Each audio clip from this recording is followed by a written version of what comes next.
जी मेरा question madam Hina से है कि इन्होंने बोला कि एआई के अंदर डिप्लोमेसी नहीं है, तो मैं ये क्वेश्चन करना चाहता था इनसे कि क्या हमारा जो अभी ये करंट रिजीम चल रहा है ये क्या सारे का सारा एआई के बेस पे चल रहा है जिसमें डिप्लोमेटिक नहीं है और टेबल टॉक पे नहीं आते हैं? ओके, क्या कह रहे हैं?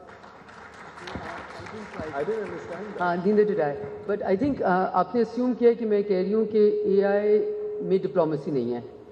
मैं बिल्कुल मुख्तलिफ बात करी थी बिकॉज मैं बल्कि पीछे मुड़ के मैंने देखा कि हमारा topic of discussion is power politics and the algorithmic cold war. So I was talking about the power structures and the political structures of the world order and the world that we inhabit today. And what I was saying was that in a world which celebrated negotiations, diplomacy, finding solutions to existing problems, we are now living in a world which is hell-bent upon and ensuring creation of new problems and considers diplomacy and negotiation and mediation to be bad words, as we saw in our own region between India and Pakistan, and as we are seeing all over the world. There is a run towards militarization that is happening as we speak. I have been lectured and hectored by many, many Western diplomats on how Pakistan, no matter how threatened it feels by an emerging India, by a roguish India, should never invest in military warfare. And what about feeding the children? What about climate change? What about this, that, the other? And then one Ukraine happens, and all of European Union decides to redraw the rules of the game. Yep. And NATO is now allowing, European Union countries are allowing below the budget military expenditures. That has never happened before.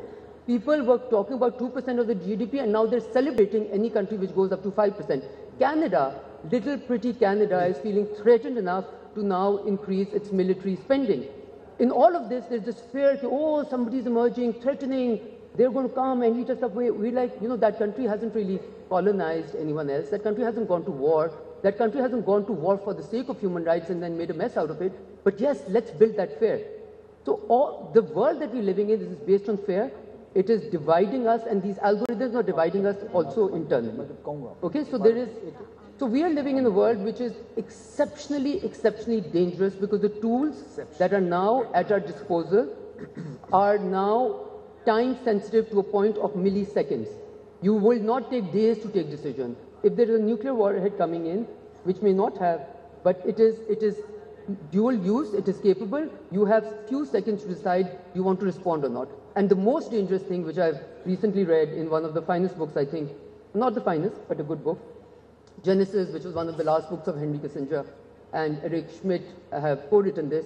And in that they talk about how there is a fear that some nuclear capacity is already has been bestowed upon AI models, meaning is AI-led.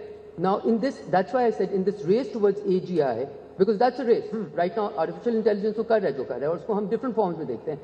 Artificial general intelligence is what the race is. Okay, it is the frontier technology.